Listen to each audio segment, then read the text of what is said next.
Yeah, I think this is definite dogging spot. Yeah, I think the evidence clearly points to that fact, I believe. We've got cigarette butts.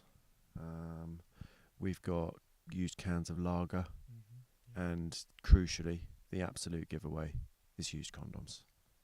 Um, Yeah, we've got a few things like so we've got everything you've just mentioned. We've also got tyres as well.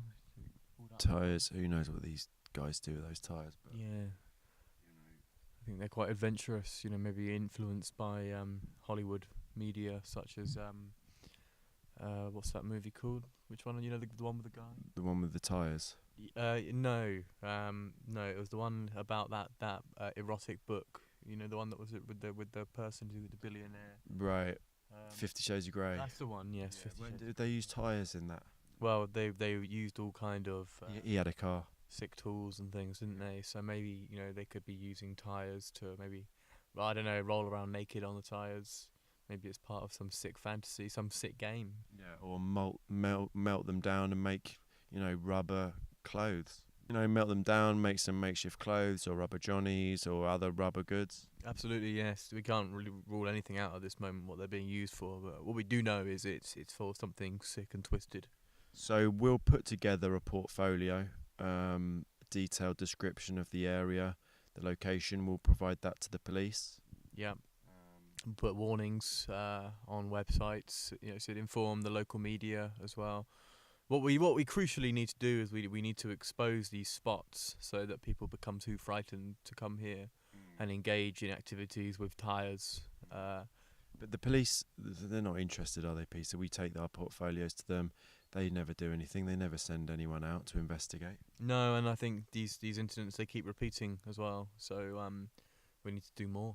That's why when we do stake out a location, we try to also provide a level of fear. So when we, for instance, will observe the sex act, we'll record it for legal purposes, but also we will jump out. Sometimes we'll wear masks and we'll scream and we'll shout and we'll scare the living shit out of those people. Yeah, and sometimes we pick up sticks and start beating them. Yeah, but you have to be careful because they might like that. Well, sometimes that has happened before. Yeah, sometimes they do like it. They think it's part of the game.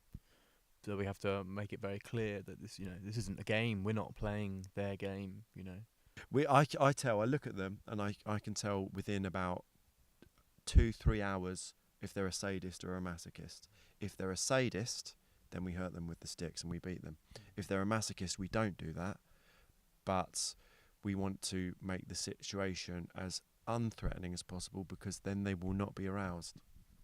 Yeah, I think that's pretty much what we cover here. So we're just trying to do our bit for the neighbourhood. So this is becoming a huge problem. People are too scared to go out now in these far flung areas. If it's got to the stage where if you want to just make love to your girlfriend sweetly and sensitively, you can't do that for fear of attracting doggers.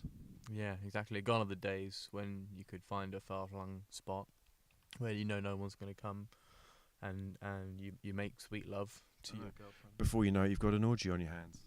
Yeah, you just see men coming out of the bushes, men and women coming out of the bushes, and they think it's an invitation to play with us. If I had to guess, I'd say there'd be within eyesight now in these bushes. There's probably 50 men.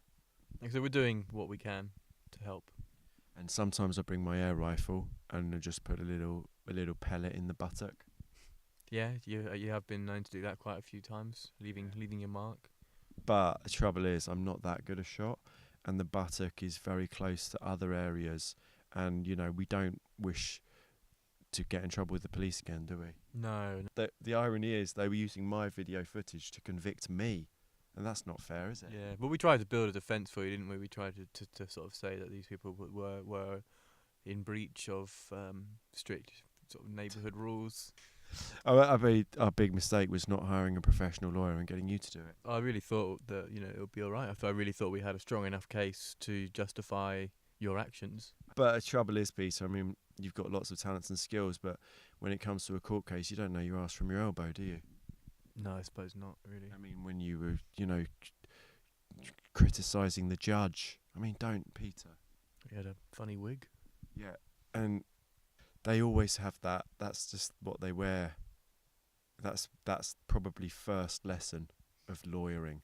Yeah, well, I thought the judge was being very unreasonable. Wouldn't really listen to me. Didn't accept my points that I put across quite clearly, and I had a very strong argument. And she wasn't listening. She kept saying that that you had performed aggravated assault on this individual.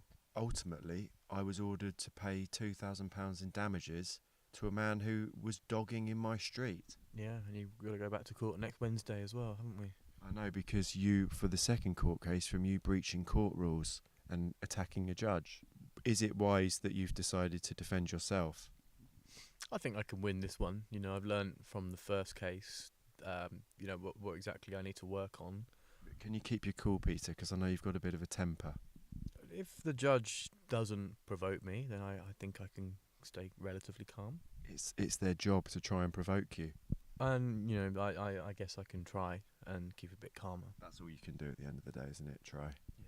Ultimately, if you are looking for our services for people like us, please contact us. We are available. Yes, if you think that there's any suspicious activity, any sort of locations, please let us know. We'll bring all of our camera equipment. We'll be prepared. We'll film the whole thing. And we'll certainly won't be using it for our own sort of personal use. No, we will keep it for archive purposes. And we do also provide private investigative services. Yes. If you think your wife's or your husband is, sneaking off, we put Peter on the case. You're a master of disguises, aren't you? Yeah, it can be. I know how to look very nonchalant. He once spent 1 week living in a skip observing a house, and he'd only planned for 2 days, so he ran out of crisps and sandwiches and water. And so for the last 4 days, he was just making do by eating snails. If someone threw a half-eaten apple or the end of a sandwich in, he'd eat that. And, but it was worth it, wasn't it? Because you got the information you needed. Yeah, I got the information needed. In the end, it was, in the end, she wasn't cheating on her husband. In the end, it was the wrong house, wasn't it? Yeah, I got it wrong. You're a stronger man for it. You're hardened, and you can deal with difficult situations better. So, who's the real loser? Yeah, absolutely. I agree with everything you just said. Yeah.